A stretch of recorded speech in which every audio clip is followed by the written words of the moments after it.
Bismillahirrahmanirrahim. Assalamualaikum warahmatullahi wabarakatuh. Perkenalkan, nama saya Raisa dari Prodi Hukum Keluarga Islam. Di sini saya akan menjelaskan tentang konsep nusyuz di dalam pernikahan Islam.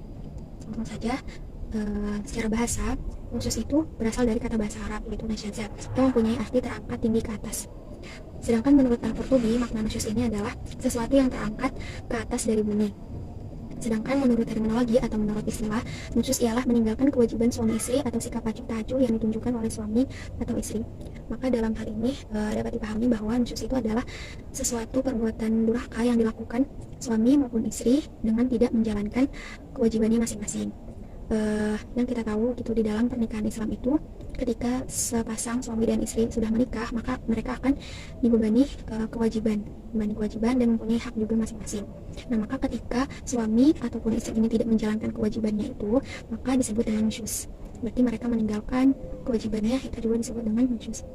Kemudian di dalam Islam sendiri terdapat dasar hukum dari nusyuz ini, itu terdapat dalam Quran surat An-Nisa ayat 34 dan ayat 128.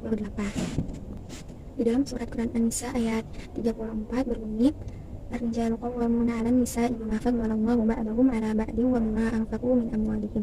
Was-salihatu qanitatun hafizatun lil-ghaib bima hafizallah wallati takhafuna nusyuzahunna fa'iduhunna wahjuruhunna fil madji'i wadribuhunna fa in ata'anakum fala tabghu 'alayhinna sabila.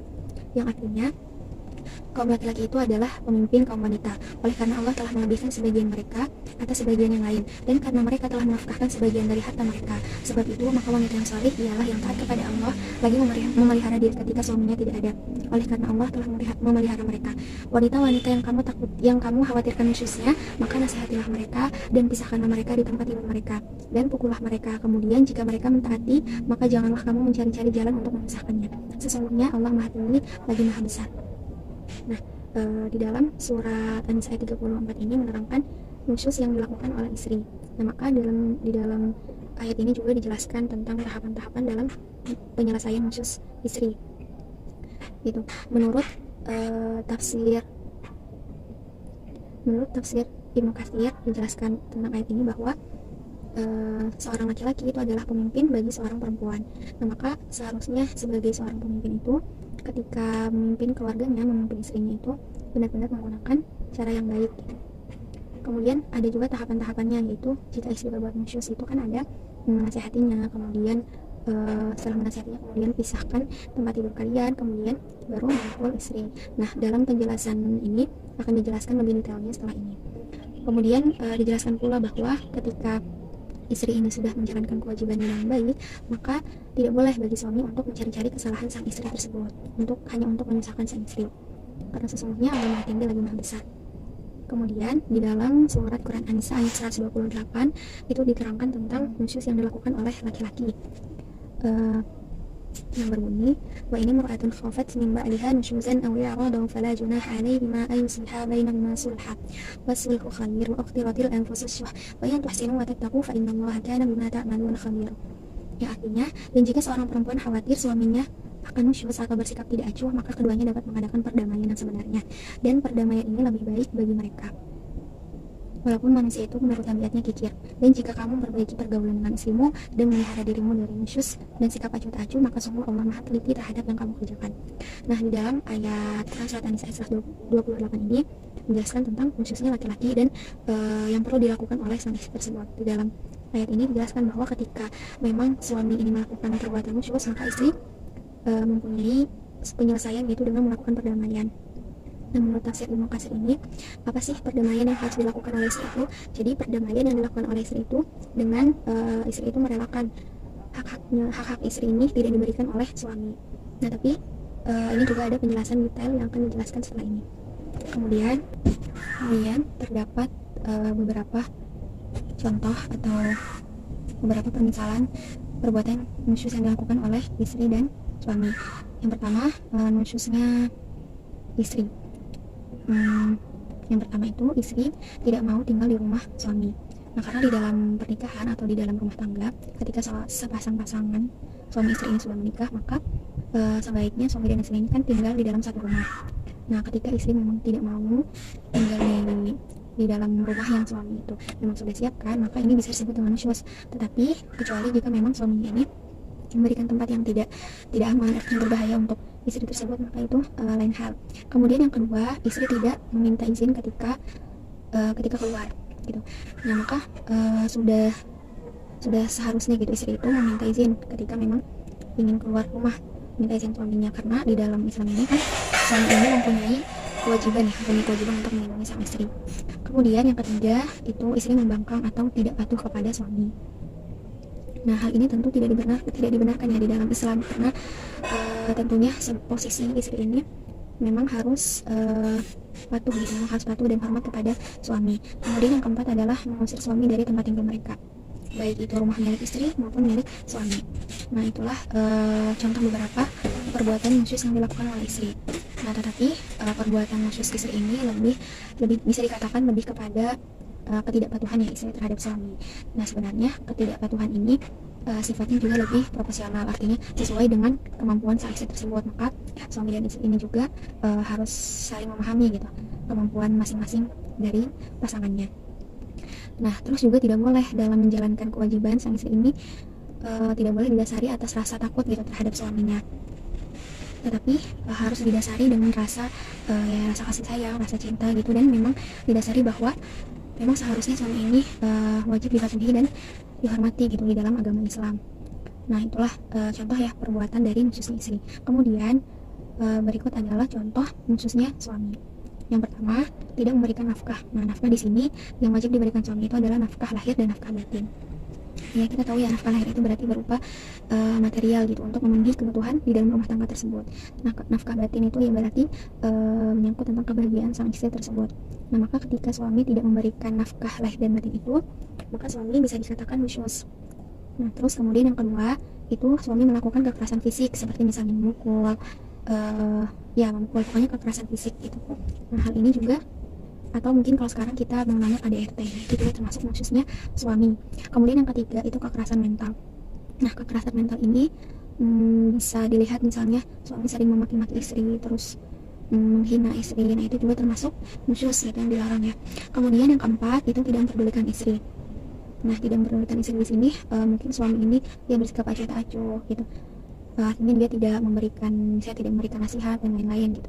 Kemudian yang kelima itu mencari-cari kesalahan istri. Nah hal ini juga masih masuk ke dalam kekerasan mental yang tadi. Mencari-cari kesalahan ini juga kan tadi disebutkan di dalam Quran Surat An-Nisa ya. Mencari-cari kesalahan istri ini tidak diperbolehkan. Ini juga termasuk dalam nusyusnya suami. Kemudian yang keenam, mengusir istri tanpa alasan yang benar. Mengusir istri keluar rumah gitu ya tanpa alasan yang benar gitu. Tidak jelas alasannya kenapa. Hanya semata-mata untuk ya ego saja gitu. Kemudian yang ketujuh adalah menceraikan istri tanpa alasan yang benar. Ini juga termasuk nusyus gitu, karena ini kalau alasannya tidak benar atau tidak jelas, maka ini adalah perbuatan durhaka suami terhadap istri. Nah itulah 7 contoh perbuatan nusyus yang dilakukan oleh suami. Nusyus yang dilakukan oleh suami ini lebih berkaitan dengan kewajibannya sang suami. Jadi suami tidak menjalankan kewajibannya sebagai seorang suami. Nah kemudian jika terdapat ciri-ciri perbuatan itu, maka ada penyelesaian dari nusyus itu sendiri. Nah yang pertama, penyelesaian nusyus yang dilakukan oleh istri.